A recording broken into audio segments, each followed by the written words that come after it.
ఆదిత్య తన రూమ్లోనికి వెళ్ళి చాలా సఫర్ అవుతూ ఉంటాడు. ఇంతలో అక్కడ ఉన్న అలేఖ్య జ్ఞాపకాలన్నింటినీ కూడా తీస్తాడు. ఇక అలేఖ్య ఇచ్చిన లవ్ లెటర్లు, జ్ఞాపకాలు, తన ఫోటోలు అన్నింటినీ కూడా తీసి కింద పడేస్తాడు.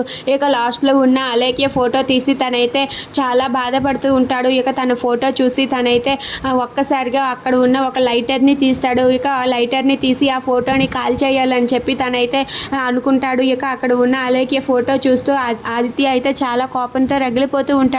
ఇక అక్కడ ఉన్న ఆదిత్య అయితే అలేఖ్య ఫోటో ముందు పెట్టి తనైతే లైటర్ని వెలిగించి ఆ ఫోటోనైతే ఇలా తగలబెట్టేస్తూ ఉంటాడు. ఇంతలో బయట నుండి అయితే అక్కడ జ్యోతి ఫ్యామిలీ అందరూ కూడా వస్తారు. ఇక అందరూ కూడా వచ్చి ఆదిత్యని అయితే పిలుస్తూ ఉంటారు. ఇక అక్కడ ఉన్న దివ్య అయితే మాత్రం బావగారు తలుపు తీయండి బావగారు అంటూ డోర్ని కొడుతూ ఉంటుంది. ఇక అది విని ఆదిత్య ఒక్కసారిగా షాక్ అయిపోతాడు.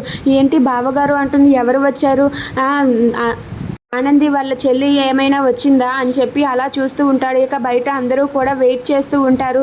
ఇక బావగారు రండి బావగారు అంటూ అలేఖ్య అయితే డోర్ కొడుతూ ఉంటుంది. ఇక ఆదిత్య అయితే ఎవరు కొడుతున్నారా అని చెప్పి తనైతే అలా ఆలోచిస్తూ ఉంటాడు. ఇక అక్కడ ఉన్న అలేఖ్య అయితే బావగారు తలుపు తీయండి బావగారు, మీకోసం అక్క నేను అందరం వచ్చాం బావగారు, తలుపు తీయండి అని చెప్పి డోర్ని కొడుతూ ఉంటుంది. ఇక ఆదిత్య అయితే మాత్రం ఆ ఫోటోని తగలబెట్టేయడానికి అక్కడ అలా నిలబడి ఉంటాడు. ఇక తను ఆ ఫోటో తగలబెట్టే కన్నా అక్కడే అలా నిలబడి ఆలోచిస్తూ ఉంటాడు. ఇక బయట ఉన్న జ్యోతమ్మ, సూర్యబాబు, ఆనంది వీళ్ళందరూ కూడా ఆదిత్య లోపల ఏం చేస్తున్నాడు అని చెప్పి వాళ్ళైతే కంగారు పడుతూ ఉంటారు. If you like this video please subscribe our channel.